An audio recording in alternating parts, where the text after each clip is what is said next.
વિદ્યાર્થી મિત્રો, જય ભગવાન, નમસ્કાર. આજે આપણે એક નવું ચેપ્ટર લઈને આવ્યા છીએ, વર્તુળ. વર્તુળની અંદર જો જોવામાં આવે તો 10મા ચેપ્ટર વર્તુળ. વર્તુળ એ 10મા ધોરણમાં પણ ઉપયોગી છે, ફક્ત 9મું ધોરણ એવું નથી, આગળ પણ આપણે જરૂર છે. તો આ વર્તુળ છે એ પ્રાઇમરીમાં, પ્રાથમિકમાં તો આવી ગયેલું, આજે ફરીથી તમને આ વર્તુળની સંપૂર્ણ માહિતી આપું છું કઈ રીતે છે. સૌપ્રથમ આપણે વર્તુળની વ્યાખ્યાઓથી શરૂઆત કરીએ તો એક સમતલ, સમતલ એટલે સપાટ વસ્તુ, સપાટ જમીન. આ એની અંદર વર્તુળની વ્યાખ્યા. સમતલની અંદર કોઈ ચોક્કસ બિંદુથી, આ એક સમતલ છે, ધારો કે એક સમતલ તમને આપવામાં આવે, આ સમતલ, સમતલની અંદર કોઈ ચોક્કસ બિંદુથી ધન અંતરે આવેલા તમામ બિંદુઓના ગણને વર્તુળ કહેવામાં આવે છે. ફરીથી, સમતલની અંદર, જો આ એક સમતલ મેં લીધું છે, જેની આકૃતિ મેં દોરેલી છે, સમતલ એટલે કે કોઈ એક સપાટ વસ્તુ, એની અંદર કોઈ એક ચોક્કસ બિંદુથી, નિશ્ચિત બિંદુથી ધન અંતરે, ઋણ નહીં, શૂન્ય પણ નહીં, આ ધન અંતરે આવેલા તમામ બિંદુઓના ગણને વર્તુળ કહેવામાં આવે છે. તો મિત્રો, આપણે સૌપ્રથમ વર્તુળની વ્યાખ્યા લીધી. હવે બીજી વ્યાખ્યા લાવું છું, ત્રિજ્યા. ત્રિજ્યા કોને કહેવામાં આવે છે?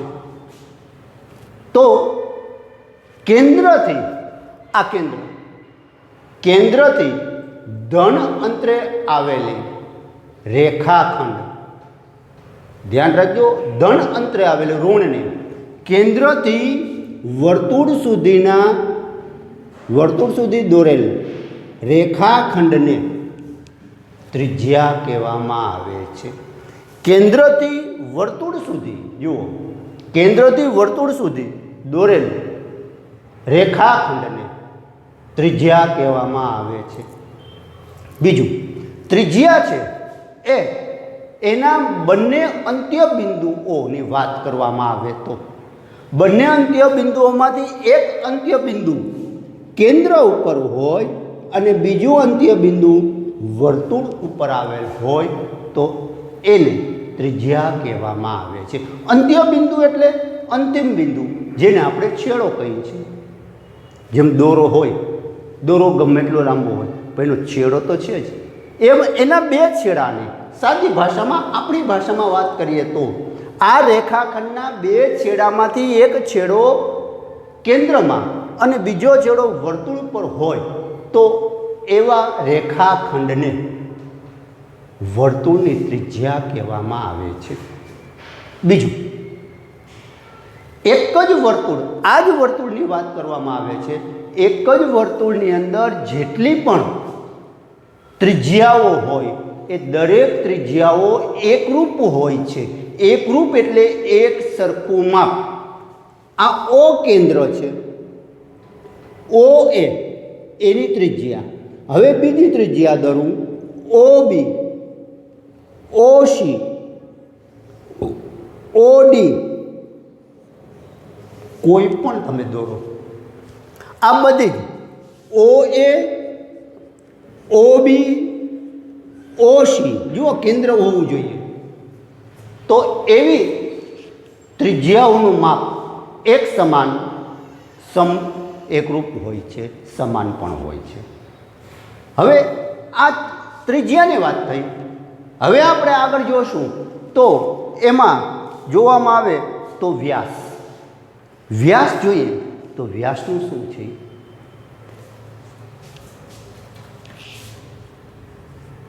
વ્યાસ, પણ એ પહેલાં તમને એક બીજી વાત કરી દઉં કે એક જ વર્તુળની ત્રિજ્યાઓ શા માટે સમાન હોય છે. એક સાદું એવું સિમ્પલ નાનું અને તમારા ઘરમાંથી જ મળતું ઉદાહરણ હું લઉં. દાખલા તરીકે તમારી પાસે સાયકલ છે.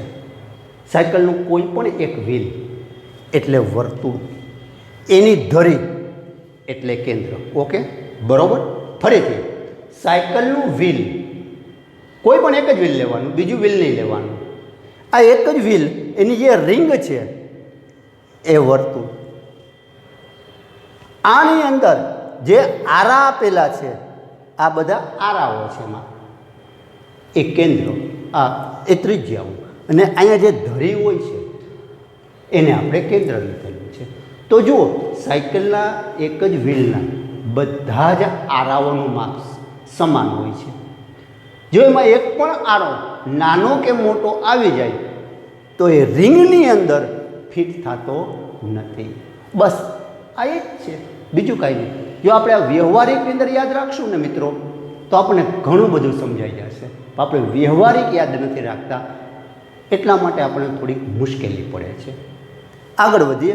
વ્યાસ. વ્યાસ કોને કહેવામાં આવે છે?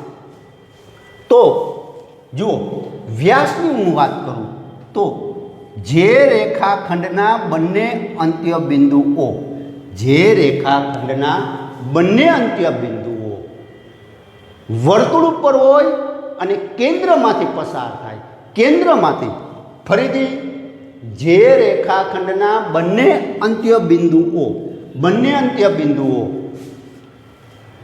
વર્તુળ ઉપર હોય અને કેન્દ્રમાંથી પસાર થાય તો એવી રેખાખંડને વ્યાસ કહેવામાં આવે છે. જુઓ મિત્રો, આ વ્યાસ છે. આયા ઈ લઉં, એ ગમે તે, આ પણ વ્યાસ છે.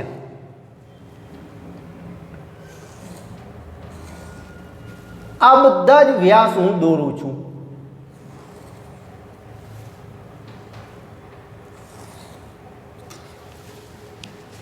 આના નામ આપી દઈએ. A B C D આવી ગયું, E F G H I અને J. જો છે ને, તો વ્યાસ ક્યાં ક્યાં થયા? કેન્દ્રમાંથી પસાર થતા હોય. આ શબ્દ યાદ રાખજો. જે રેખાખંડના બંને અંત્ય બિંદુઓ વર્તુળ ઉપર હોય, પરંતુ કેન્દ્રમાંથી આ રેખાખંડ પસાર થાય તો તેને વ્યાસ કહેવામાં આવે છે. જો અહીંયા વ્યાસ લખું છું, AE, BF, IF, પછી અહીંયા C છે એટલે કે CG. આ રીતે તમે જુઓ તો આ બધા વ્યાસ છે. અને વ્યાસ હંમેશા ત્રિજ્યા કરતાં બમણું માપ ધરાવે છે. વ્યાસ એટલે કે D અને ત્રિજ્યા એટલે કે R. તો આને આપણે દર્શાવીએ તો વ્યાસ બરાબર 2 ગુણ્યા ત્રિજ્યા. મિત્રો જો આ સૂત્ર પણ આવતું ગયું છે. આ એક ત્રિજ્યા, આ બીજી ત્રિજ્યા, આ બંને ત્રિજ્યાઓ ભેગી થાય ત્યારે વ્યાસ બને છે. દાખલા તરીકે આ ત્રિજ્યાનું માપ 3, આ ત્રિજ્યાનું માપ પણ એટલું જ હોવાનું છે, કારણ કે એક જ વર્તુળની ત્રિજ્યાઓ સમાન હોય છે માટે. તો આ 3 અને 3 આ, તો આ જે લંબાઈ રેખાખંડ યાની કે વ્યાસ 6 એકમ થાય. તો વ્યાસનો D બરાબર 2 ગુણ્યા ત્રિજ્યા R. હવે સૂત્ર મુજબ કિંમત મૂકી દઈએ. R એટલે કે 3, 2 ગુણ્યા 3 એટલે 6 થઈ જાય મિત્રો. તો આ રીતે વ્યાસ મળશે. હવે આગળ બીજું જોઈએ આપણે. જીવા કોને કહેવામાં આવે છે? ધ્યાન રાખજો, વ્યાસ અને જીવાને વ્યાખ્યામાં થોડો ઘણો ફેરફાર છે. ભૂલ ન થાય એ ખાસ યાદ રાખજો. હવે મિત્રો, મેં હમણાં જ કીધું એમ, જે રેખાખંડના બંને અંત્ય બિંદુઓ વર્તુળ પર હોય તો એને અથવા એવા રેખાખંડને જીવા કહેવામાં આવે છે. અહીંયા કેન્દ્ર છે. જુઓ ફરીથી, જે રેખાખંડના બંને અંત્ય બિંદુઓ એ અને બી, બે અંત્ય બિંદુઓ વર્તુળ ઉપર હોય તો એને જીવા કહેવામાં આવે છે. હું એવું નથી બોલ્યો કે કેન્દ્રમાંથી પસાર થાય. જો કેન્દ્રમાંથી પસાર થાય મિત્રો તો જ એ વ્યાસ બને છે. આગળ આ જીવાઓ છે, ઘણી બધી જીવાઓ દોરી શકાય છે. આ બધી જ જીવાઓ છે.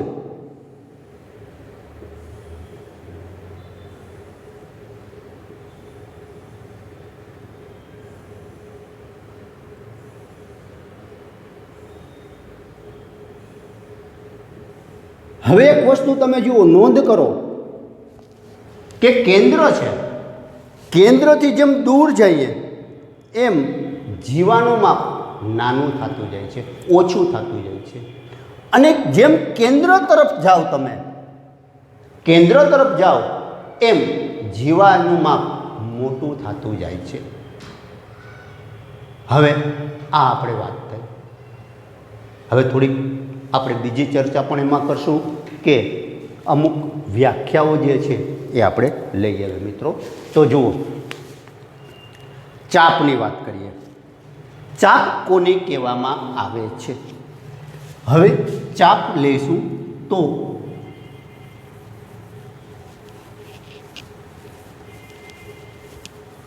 એક સૌપ્રથમ હું વર્તુળ દોરું છું.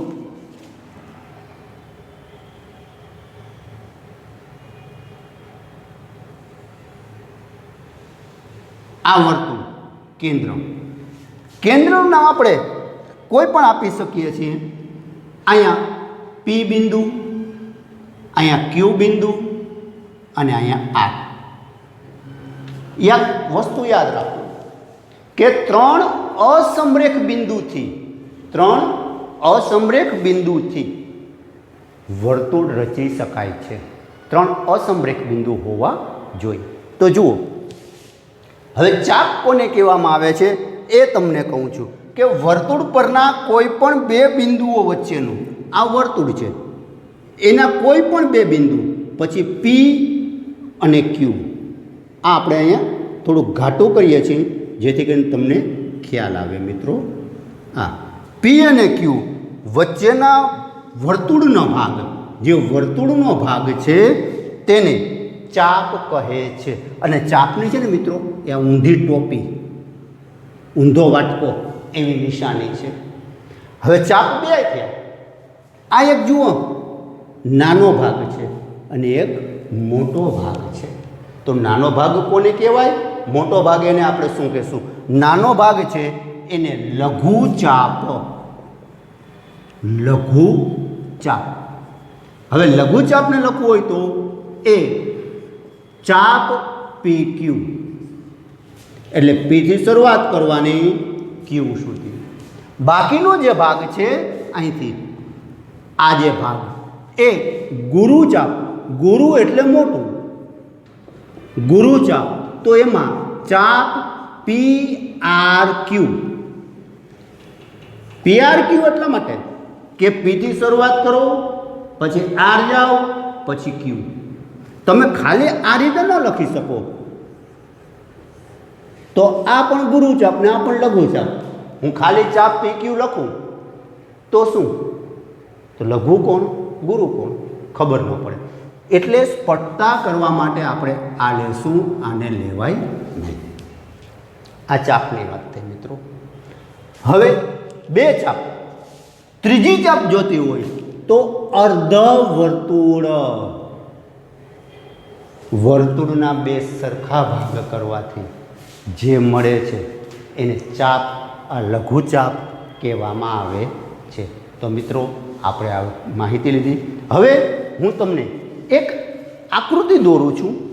આ આકૃતિ ઉપરથી તમારે થોડાક પ્રશ્નોના જવાબ આપવાના છે. સરસ મજાના છે, મજા આવે એવા અને સહેલા પ્રશ્નો છે, જેની અંદર આપણે આ ત્રિજ્યા, વ્યાસ, વર્તુળ, જીવા આ બધું જ આવી જશે, જેથી કરીને વ્યાખ્યા પણ પાકી થાય અને એના જે દાખલા છે એને અનુરૂપ આપણે ટેક્સ્ટ બુકમાં દાખલા છે મિત્રો એ પણ આપણને આવડી જાય અથવા સહેલા લાગે. તો મિત્રો હવે હું તમને થોડાક પ્રશ્નો આકૃતિ દોરી અને પૂછીશ. યાદ રાખજો, પહેલાં હું આકૃતિ દોરું છું. આકૃતિ દોરી અને પછી આપણે આગળ વધીએ. જુઓ,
આ કેન્દ્ર ઓ. હવે દરેકના નામ આપું છું. એ બી, એ બિંદુ, બી, ક્યુ, સી, એફ, ડી, ઈ અને પી. બરાબર જોઈ લો તમે મિત્રો શું આપેલું છે આકૃતિ ઉપરથી. પછી હું તમને પ્રશ્નો કરું છું. બરાબર છે. હવે પહેલો પ્રશ્ન એમાં હું લઉં છું. જુઓ, પહેલો પ્રશ્ન, પણ એ પહેલાં તમને એક જરૂરી વસ્તુ કહી દઉં. વર્તુળ ઓ અને 4, આનો અર્થ સમજી લો. વર્તુળ દોરવાનું, એમાં કેન્દ્રનું નામ પ્રથમ વસ્તુ હોય અને પછીની ત્રિજ્યા આમ પણ હોય. વર્તુળ ઓ આર એટલે વર્તુળ દોર્યું, એમાં કેન્દ્ર લીધું, કેન્દ્રનું નામ પહેલી વસ્તુ અને બીજી વસ્તુ એ છે ત્રિજ્યા. તો ત્રિજ્યાનું માપ આપણે અહીંયા લીધું છે 4 એકમ. ઓકે, હવે આગળ વધીએ તો એમાં જુઓ, પહેલું કહું છું કે આ જે વર્તુળ છે, વર્તુળ O4 ની ત્રિજ્યાઓ જણાવો અથવા ત્રિજ્યાઓના નામ આપો, નામ જણાવો. કઈ કઈ ત્રિજ્યાઓ છે એ જુઓ. તમે જ કહો જી, કઈ કઈ ત્રિજ્યાઓ હશે મિત્રો? ત્રિજ્યાઓના નામ, હા, આ 1 અને આ 2, OA અને OB, આ 2 ત્રિજ્યાઓ થઈ છે. બંને ત્રિજ્યાઓનું માપ કેટલું? 4 એકમ. સેન્ટીમીટર, મીટર એ કાંઈ કીધું નથી, એટલે આપણે એકમ એવો શબ્દ લખશું. પછી બીજી ત્રિજ્યા લઈએ તો હજી જુઓ, આ પણ લઈ શકાય. PO, OP, OQ,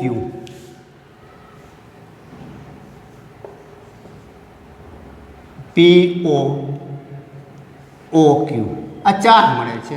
પછી બીજો પ્રશ્ન છે કે જીવાઓના નામ આપો. મેં હમણાં જ વ્યાખ્યા કીધી હતી ને કે જે રેખાખંડના બંને અંત્ય બિંદુઓ વર્તુળ ઉપર હોય એવી રેખાખંડને જીવા કહેવામાં આવે છે. તો આમાં જુઓ જી, બંને અંત્ય બિંદુઓ વર્તુળ ઉપર છે એવી રેખાખંડ આપણે જવાની છે. તો સૌપ્રથમ જુઓ, આ બીજો આ અંતરિજ્યા. હા, વર્તુળની સૌથી મોટામાં મોટી જીવાને વ્યાસ કહેવામાં આવે છે. વ્યાસ એટલે સૌથી મોટામાં મોટી જીવા. તો જીવાઓ 2 થઈ, 3 થઈ. એક PQ, બીજું CD, ત્રીજું EF. આ 3 આપણને જીવાઓ મળી. પછી પાછો લઈએ કે આ વર્તુળની વ્યાસનું નામ આપો. વ્યાસ કોને કહેવામાં આવે છે? વ્યાસની વ્યાખ્યા વાંચો. જુઓ,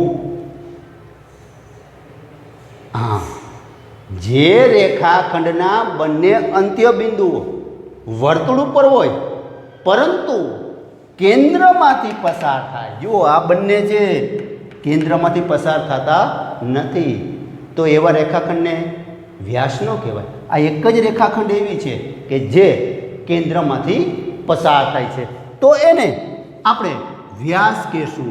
યાને કે PQ છે એ સૌથી મોટામાં મોટી જીવા યાને કે વ્યાસ છે. પછીનો પ્રશ્ન છે કે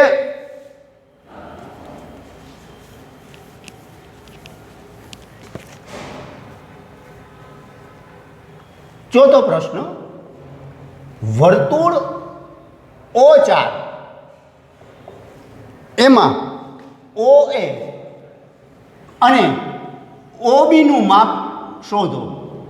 OA અને OB. OA તો OA અને OB શું છે મિત્રો? ત્રિજ્યા. ત્રિજ્યા કેટલી છે? અહીંયા આપેલી છે. એટલે કે OA અને OB બે સમાન છે, તો બેયનું માપ કેટલું છે? 4 એકમ. બરોબર. આગળ વધીએ.